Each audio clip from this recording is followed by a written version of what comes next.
Prezados irmãos e prezadas irmãs, estamos diante de mais um estudo da Escola Bíblica Dominical da Igreja Evangélica Congregacional do Largo do Tanque. Hoje nós vamos dar continuidade ao nosso estudo. Estamos na lição 14, cujo título é o Sofrimento e Glória. Antes de nós darmos início, vamos dirigir a Deus em oração, pedindo a sua bênção para este momento. Grande Deus, eterno Pai Celestial, nós te louvamos, te glorificamos, te exaltamos, te agradecemos, Pai, por mais esse dia, por mais essa oportunidade de estarmos estudando a Tua Palavra. Seja conosco nesse momento, perdoe nossos pecados, nossas faltas, tudo aquilo que fazemos que não te agrada. Seja com nossas vidas, abençoe, nos dá discernimento, sabedoria, compreensão, para que, Senhor, sejamos certificados pela Tua Palavra. Seja conosco nesse momento, todos aqueles que vão assistir através das redes sociais. É que eu te peço, te agradeço, em nome do Senhor Jesus. Amém. Então vamos começar, e nós temos lá o texto básico, né? O título, como eu já falei, o Sofrimento e Glória, é 1 Pedro 2, versículo 20 ao 25. Então vamos ler. 1 Pedro, capítulo 2, do versículo 20 ao 25, que diz o seguinte: mas que a glória é essa, se, pecando e sendo esbofeteado, por isso, o suportai com paciência. Se, porém, faz o bem, sois afligido, e suportai com paciência, isso é agradável a Deus. Para isto foste chamados, porque também Cristo padeceu por vós, deixando-vos seu exemplo, para que sigais as suas pisadas. Ele não cometeu pecado, nem a sua boca se achou engano. Quanto foi injuriado, não injuriava, e quanto padecia, não ameaçava. Antes, entregava-se àquele que julga justamente. Ele mesmo levou o seu corpo os nossos pecados sobre o madeiro, para que, mortos para os pecados, pudéssemos viver para a justiça. Pelas suas feridas fosseis sarados, pois estáveis desgarrados como ovelha, mas agora voltaste ao pastor e bichos das vossas almas. Então essa é a palavra lá de Pedro, né? Que fala lá no capítulo 2, do versículo 20 ao 25. Bom, nós temos aqui agora o texto devocional. Vamos lá para o Salmo 107, é o Salmo 107, do 10 ao 15. Então vamos lá para o Salmo 107, do 10 ao 15.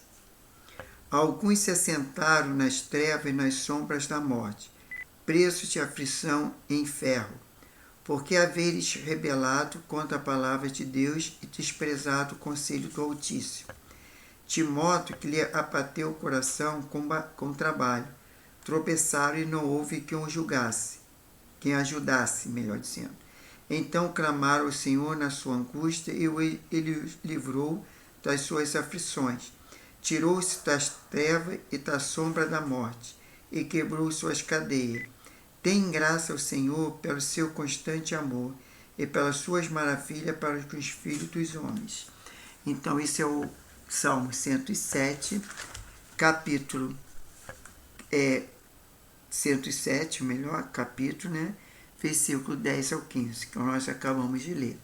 E temos o versículo-chave, que é 1 Pedro 2, 21, que diz: porquanto para isso mesmo foste chamado, pois que também Cristo sofreu em vosso lugar, deixando-vos exemplo para que seguir os seus passos. Então, qual é o alvo da lição?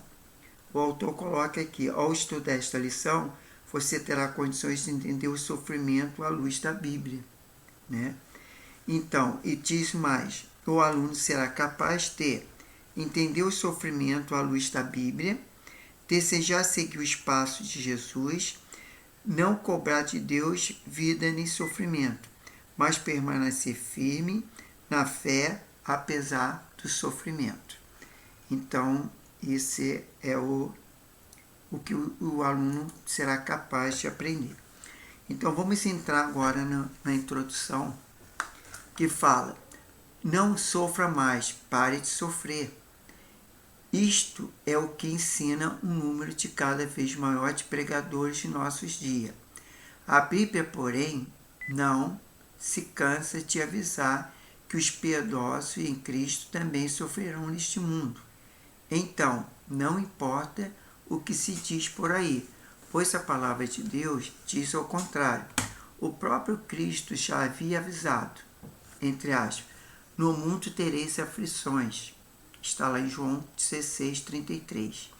Essa mensagem também era importante no ministério de Paulo, que ia pelas igrejas, entre aspas, fortalecendo a alma dos discípulos, exortando-nos a permanecer firme na fé e mostrando que, através de muitas tribulações, não nos importa entrar no reino de Deus. Fecha aspas.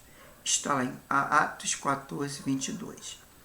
Quem disse que não é da vontade de Deus que soframos? Lembremos do que Pedro escreveu, entre aspas, porque isso também os que sofrem segundo a vontade de Deus encomende sua alma ao fiel Criador, na prática do bem. Fecha aspas. Está em 1 Pedro 4:19. Note-se, portanto, que em Cristo nem os apóstolos jamais pregaram o tipo de evangelho indolor da felicidade, plena que nada sendo pregado hoje. Né?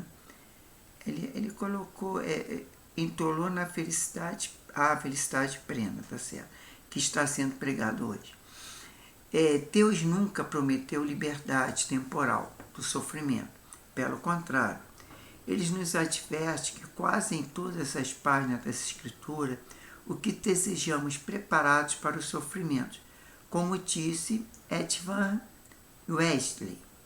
Embora, entre aspas, embora possa parecer difícil, o Evangelho não elimina o sofrimento presente.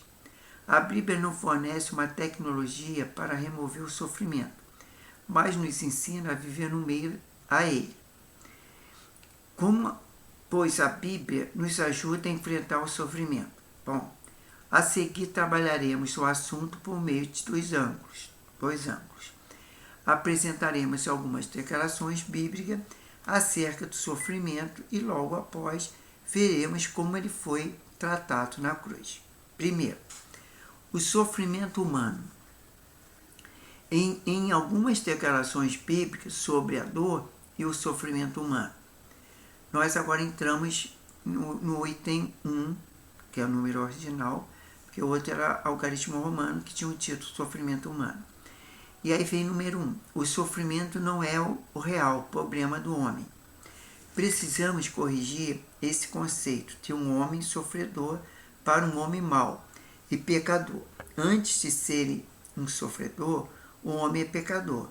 Seu sofrimento é consequência desse fato.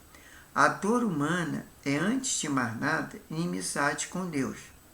O problema do coração humano não é que ele é necessitado e vazio, mas, entre aspas, enganoso mais que todas as coisas. Bom, está lá em Jeremias 17:9. A prioridade do homem, pois, não é de ser livre do sofrimento, mas ser nova criatura. Antes de se libertar do sofrimento, ele precisa aprender a ser fiel e obediente e ter um coração ardente por Deus.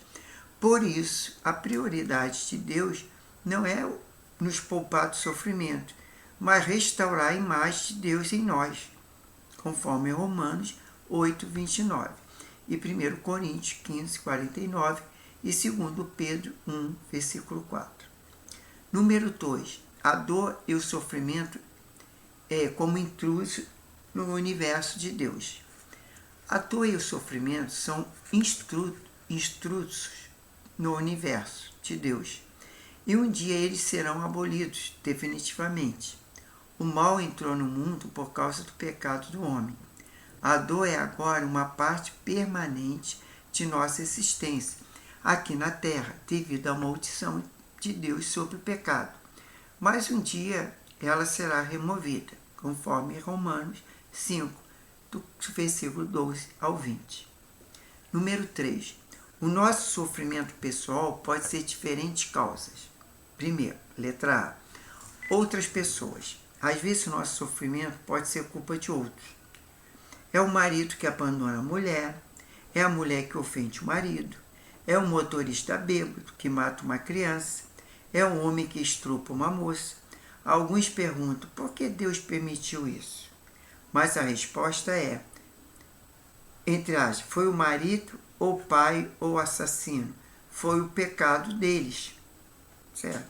Porque são pecadores e não tem muitas vezes a mente de Cristo, aí comete tal barbaridade, né?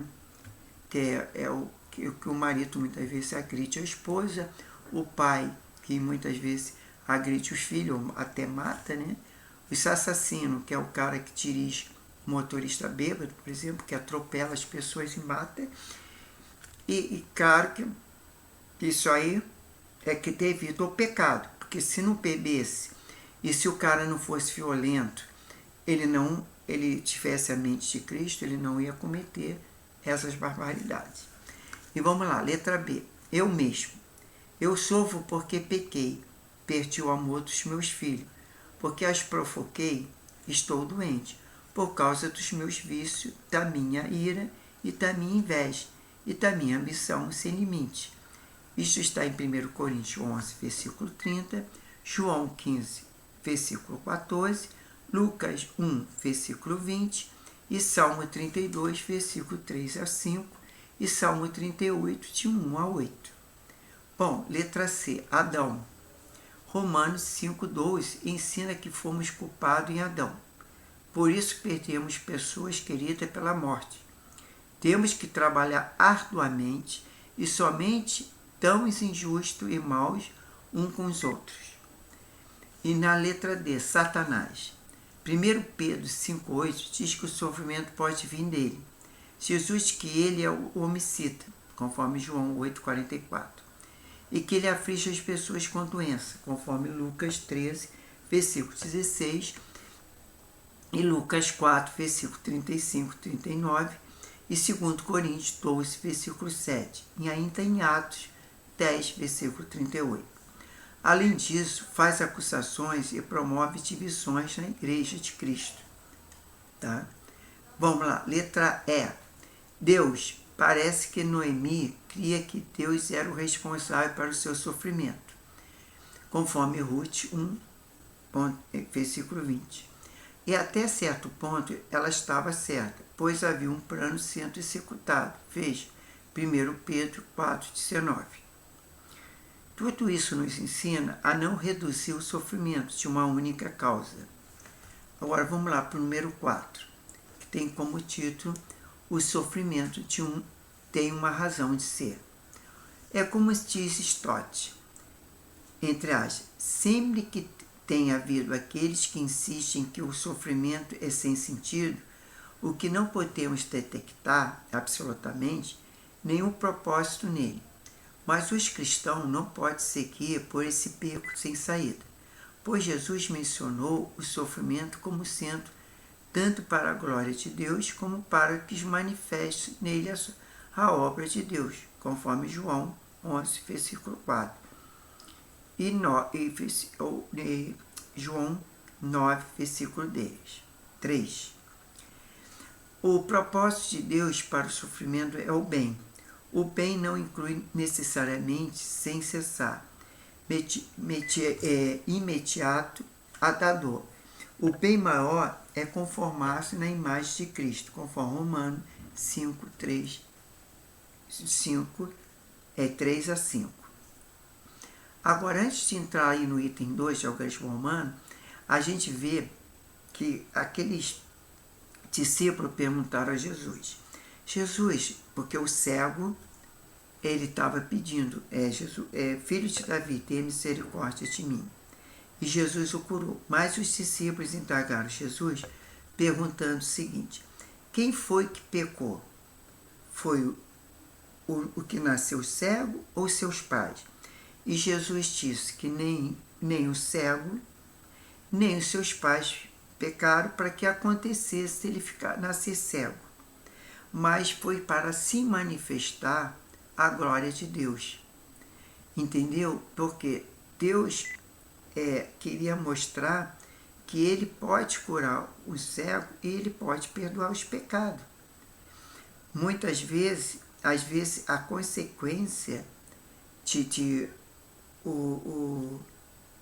a criança nascer cega é um problema genérico, é um problema de algum alimento que a mãe consumiu durante a gravidez e várias coisas, que não seja uma questão de pecado. Porque o pecado é o seguinte: quando você não sabe que aquilo é pecado, é como se você não pecasse. A partir que você sabe que aquilo é pecado, ou melhor, que aquilo é errado, então você peca. Sendo que uma criança, quando nasce, normalmente não tem pecado. Mas o que acontece? Acontece que muitas vezes a criança nasce cega ou com algum problema físico que é consequência de uma mãe, que não quer dizer que ela pecou, embora todos nós somos pecadores, mas às vezes um alimento ou um remédio que ela tomou que fez efeitos colaterais, inclusive sem ela saber, porque muitas vezes o médico que passa o remédio, mas não fala sobre efeitos colaterais, e acontece certas coisas de criança nascer deformada, criança já nascer com tumor, entendeu? Pelo corpo e outras coisas mais. Então, crianças que nascem surdas, crianças que nascem cegas, como eu falei, mudas, e tem outras coisas mais. Mas a gente tem que ver que muitas vezes essas coisas são para manifestar a glória de Deus. Não quer dizer que foi uma questão do pecado, né? Porque às vezes a mãe comeu aquele alimento, mas não sabia que aquele alimento ia dar uma consequência para a criança. Vamos lá, item 2. A solução oferecida na cruz. Nosso objetivo é expressar, agora, melhor dizendo, é expressar a relação que possa existir entre a cruz de Cristo e os nossos sofrimentos. O que será exposto a seguir é um resumo do argumento de Stott, que ao falar sobre a revelação da glória de Deus na cruz de Cristo, pergunta, entre aspas, qual é, pois, o relacionamento entre os sofrimentos de Cristo e o nosso? Essa é uma pergunta. Como é que a cruz nos fala da nossa dor? Outra pergunta. Ele mesmo sugere, com base nas Escrituras, seja possível a resposta a essa questão. Então, vamos ver as respostas a essa questão. Primeira, perseverança paciente. Primeiro, a cruz é um estímulo à perseverança paciente. Embora tenhamos de reconhecer o sofrimento como mal e, portanto, resistir a ele, chega um momento que ele tem que ser aceito realisticamente. Está lá em 1 Pedro 2, versículos 18 a 23 e Hebreus 12, versículo 1 ao 3. Cristãos de todas as gerações, ao contemplar os sofrimentos de Cristo, os quais culminaram na cruz, têm obtido a inspiração para suportar com paciência a dor não merecida, sem reclamar e sem revidar. Número 2. Santidade madura. A cruz de Cristo é o caminho da santidade madura. As Escrituras desenvolvem 3 imagens gráficas a fim de exemplificar como Deus usa o sofrimento em relação ao seu propósito e nos tornar santos. Vamos lá. Primeiro, o pai que corrige o filho. Está no Deuteronômio 8:5, Hebreus 12, versículos 5 ao 11 e Apocalipse 3:19. Letra B. O ourives que refina o ouro, conforme Salmo 66:10, Isaías 48:10 e 1 Pedro 1, versículos 6 e 7. Letra C. O lavrador que poda a vinha. Está em João 15, versículo 1 ao 8, Isaías 5, versículo 1 ao 7 e Gálatas 5, versículo 22 e 23. Não podemos hesitar em dizer, portanto, que Deus pretende que o sofrimento seja um meio de graça, conforme Salmo 119, 67. Terceiro, o serviço sofredor. A cruz de Cristo é o símbolo do serviço sofredor em Isaías 53. Percebemos o elo entre sofrimento e serviço. Para a igreja, portanto, como para o Salvador, sofrimento e serviço vão lado a lado, conforme João 12, 23 a 26 e depois 32 e 33. Jesus ensinou pelo seu próprio exemplo que a semente deve morrer para que possa multiplicar-se. Essa deve ser uma realidade também para a nossa vida.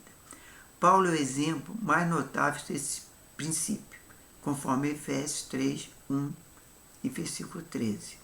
Colossenses 1, 24 e 2 Timóteo 2, versículo 8 ao 10. O ensino aqui é que o servo, se quiser levar a luz às nações, deve sofrer como semente, a fim que se multiplicar, deve morrer. Esperança e glória. A cruz de Cristo é a esperança da glória final, conforme Hebreus 12, versículo 2. Pois a esperança da glória que torna o sofrimento suportável. E nessa visão que, entre aspas, nós gloriamos as próprias tribulações, fecha aspas, porque, abre aspas de novo, gloriamos e na esperança da glória de Deus, fecha aspas, Romanos 5, versículo 2 e 3. Já o número 5 fala sobre a fé e o livro de Jó. A cruz é fundamento de uma fé racional. Quanto a calamidade nos atinge, como podemos agir com racionalidade? A melhor resposta a essa questão é providenciada pelo livro de Jó. Lá percebe que a atitude de Jó é uma mescla autocomiseração e autoafirmação. Ele se defendeu, teve pena de si mesmo e afirmou a si mesmo e acusou a Deus, mas o capítulo 42, 5, 6, ele muda de atitude. O que foi que ele viu e que o converteu a tal autoafirmação e da sua autoentrega. Bom, vamos lá. Letra A. Jó foi convidado a examinar de novo a criação e vislumbrar a glória de Cristo. O que Deus deu foi uma extensa introdução às maravilhas da natureza e, por meio dela, uma revelação de seu gênio criador, que silenciou as acusações de Jó e levou a humilhar a si mesmo, arrepende-se da sua rebeldia e confiar novamente em Deus. Letra B. A cruz não soluciona o problema de sofrimento, mas sempre a perspectiva essencial de qual podemos examiná-lo, visto que Deus demonstrou seu santo amor e justiça amorosa num evento histórico, a cruz, e nenhum outro acontecimento na trajetória da humanidade pode superar ou desaprovar este evento. Número 6. O sexto modo é o mais importante da série. A cruz de Cristo é a prova do amor solidário de Deus, isto é, a sua empatia pessoal e amorosa conosco na dor, pois o verdadeiro aguilhão do sofrimento não é o infortúnio e si, nem mesmo a dor ou a injustiça, mas o aparente abandono de Deus. A dor é suportável, mas a aparente diferença de Deus não é. Não devemos vê-lo indiferente diante de todo o nosso sofrimento no mundo, mas devemos vê-lo numa cruz. A dor de Deus foi revelada de modo supremo da cruz. E verdadeiramente seu nome é Emmanuel, Deus conosco. Está lá em Isaías 6, 103, versículo 9, Atos 9, 4 e Mateus 26, 67 a 68. Na cruz de Jesus, o próprio Deus está crucificado. O Pai sofre a morte do Filho e toma a si mesmo as dores e sofrimento da história. Bom, chegamos à conclusão. O que a conclusão diz? Terminamos citando o testemunho desse grande servo de Deus, numa das suas mais profundas declarações. Entre aspas, eu mesmo jamais poderia crer em Deus se não fosse a cruz. No mundo real da dor, como se pode adorar um Deus que seja imune a ela? Ele deixou de lado a sua umidade a dor. Ele entrou em nosso mundo de carne e sangue, lágrimas e morte. Ele sofreu por nós. Nossos sofrimentos tornaram-se mais manejáveis à luz dos seus. Fecha, abre, palavra de Stott. Então, essa é a nossa lição 14, que fala sobre o sofrimento e a glória. E na próxima lição, que é a próxima semana, nós iremos estudar a lição 15, que é a influência da cruz. Então, na próxima semana, já estudaremos a lição 15, que é a influência da cruz. E parece que nós já estamos quase terminando, uma vez que a revista só tem 17 lições. Quer dizer, então, no caso, faltaria mais 3 aulas, 3 domingos, para terminarmos essa revista. Então, vamos agradecer a Deus por esse momento, vamos pedir perdão pelos nossos pecados e pedir a sua bênção para nossas vidas. Grande Deus, eterno Pai Celestial, muito obrigado, Senhor, pela Tua palavra, pelo Teu ensinamento, porque nós cremos que a Tua palavra não volta vazia e ela nos exorta, nos ensina, nos adverte. Por isso nós Te louvamos, Te glorificamos, Te exaltamos pela Tua palavra, pela Tua igreja, pelo Teu reino, Pai.